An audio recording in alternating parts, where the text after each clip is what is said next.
When it comes to TV tech, TCL's X925 has everything. Google TV, mini LED, IMAX enhanced, variable refresh rate up to 120 Hz, Quantum Dot technology, HDR10+, Dolby Vision IQ, Dolby Atmos, and inbuilt soundbar complete with subwoofer. Oh, and did I mention, it also has a full resolution of 8K. 8K!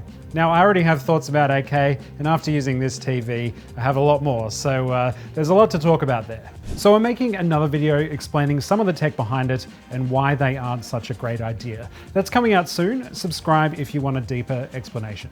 The too long didn't watch of that video is that 8K panels are just simply not that necessary right now, and sometimes they can even be worse to watch lower resolution content on. That's unfortunately very true about this TV. It was the first thing I noticed when I started using this TV. The upscaling from 1080p to fill that full 8K screen just simply is not good enough for an enjoyable viewing experience, at least most of the time. 1080p streams just seem to fall apart, especially on darker shots. I did find the brighter and less detailed the show, the better the upscaling, but I'm not sure many people are buying ultra high def TVs just to watch Rick and Morty. Certified fresh. Good job. Now, streaming is understandably the absolute worst way to showcase what this TV can do. You're already having to deal with the 16 times upscaling, and on top of that, you're having to deal with low bit rates, which means the video is already highly compressed. There's not a lot to work with. To be honest, I ended up just giving up on watching HD streams on this thing. It's just not good enough. Unfortunately, when I switched to the 1080p Nintendo Switch, it was a similar story. Metroid Dread looked okay most of the time, but also suffered some horrendous upscaling in darker areas. Again, brighter titles like WarioWare were perfectly okay, and Smash Bros in particular gave me a taste of what was to come with PC gaming, thanks to the TV's adaptive refresh rate providing a 60 FPS image throughout. 4K movies though, that's where this gets good. At 4K, the TV is only having to upscale 4 times, and I think it does a really good job at that. Streaming services, once again, aren't the best way to showcase this because you're still dealing with that compressed file.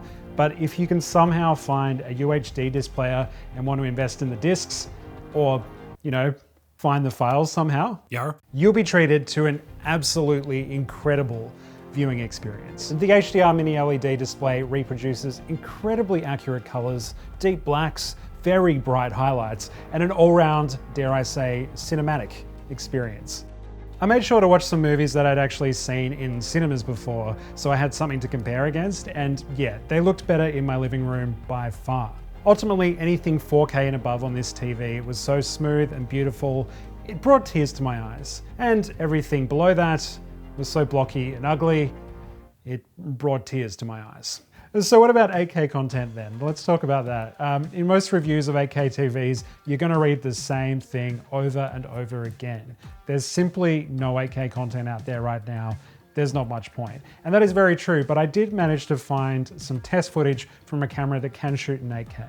The thing is, I cannot in any way get it to work on this TV. Like, this is through a hard drive plugged into the USB, unable to play the media resource. I've tried making it MP4s, MOV files, different bit rates, changing the resolution a little bit. It does not work. I'm fairly convinced this TV can't even play 8K footage. There is an 8K YouTube channel, but guess what? It doesn't play back in 8K on this TV. So that's out of the question too. The only way I could get this to work is by plugging in a powerful computer. So video is almost completely out of the question. That pretty much leaves one thing, and that is gaming. So for that, you'll need to plug your PC into one of the HDMI 2.1 ports.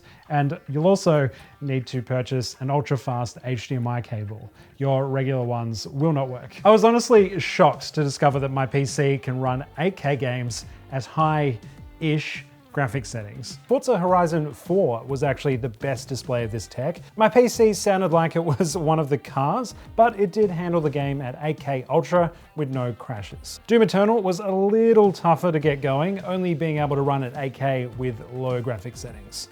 It just simply wouldn't start if it was any higher.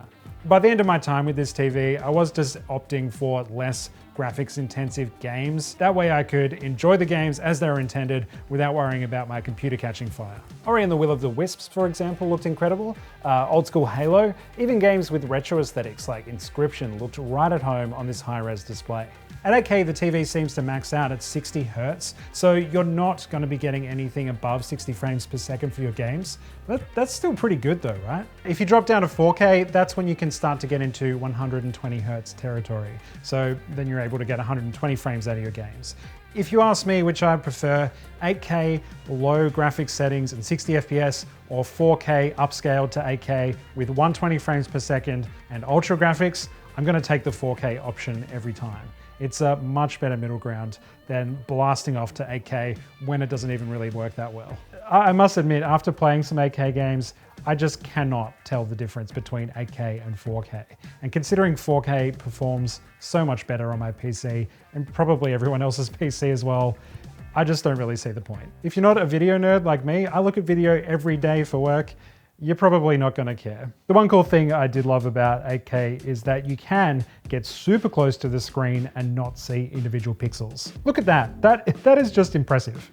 The entire TV runs off Google TV OS, which you can find in a few other TVs and Google's own Chromecasts. I'm a big fan of it.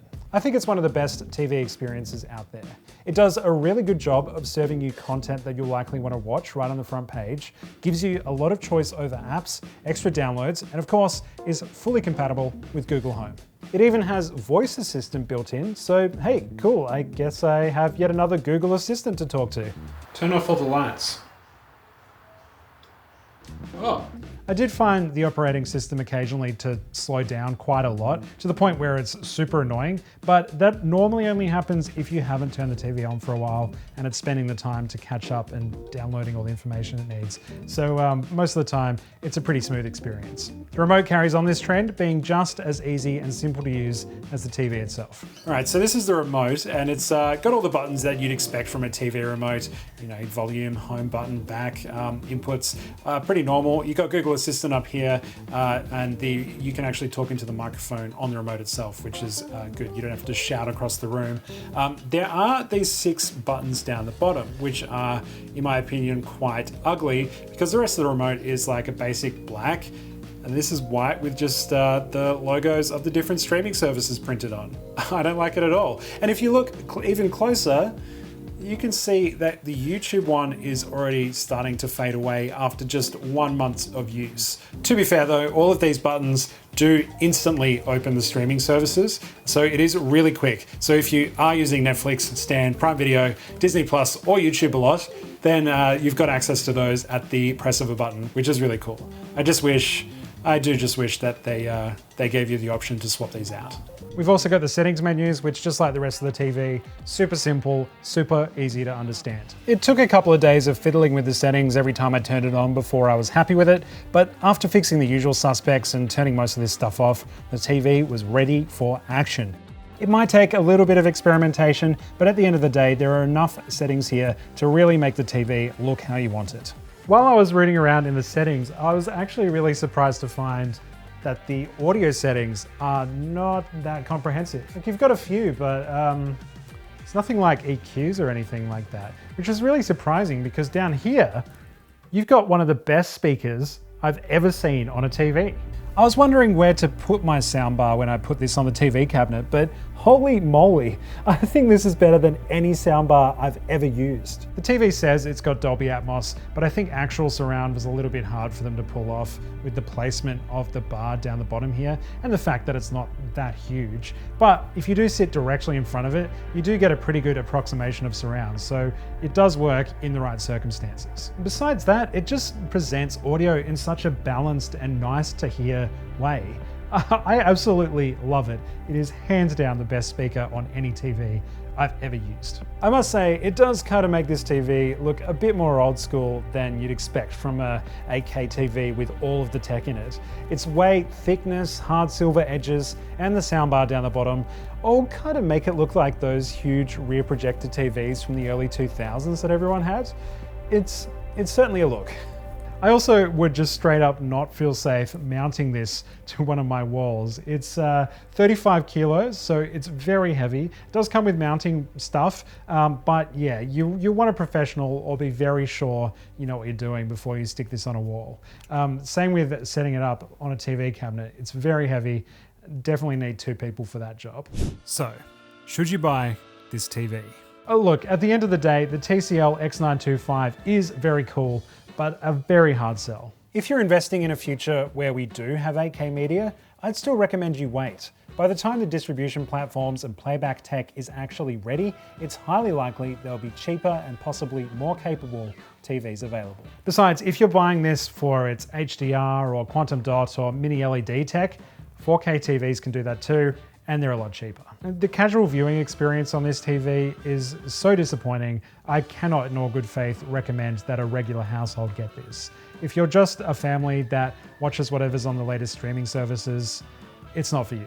But if you're a film buff with a UHD disc player and a bunch of UHD discs ready to watch, or you have access to the files somehow, yeah. Or if you're a PC gamer with the literal best PC money can buy right now, this TV will blow your mind.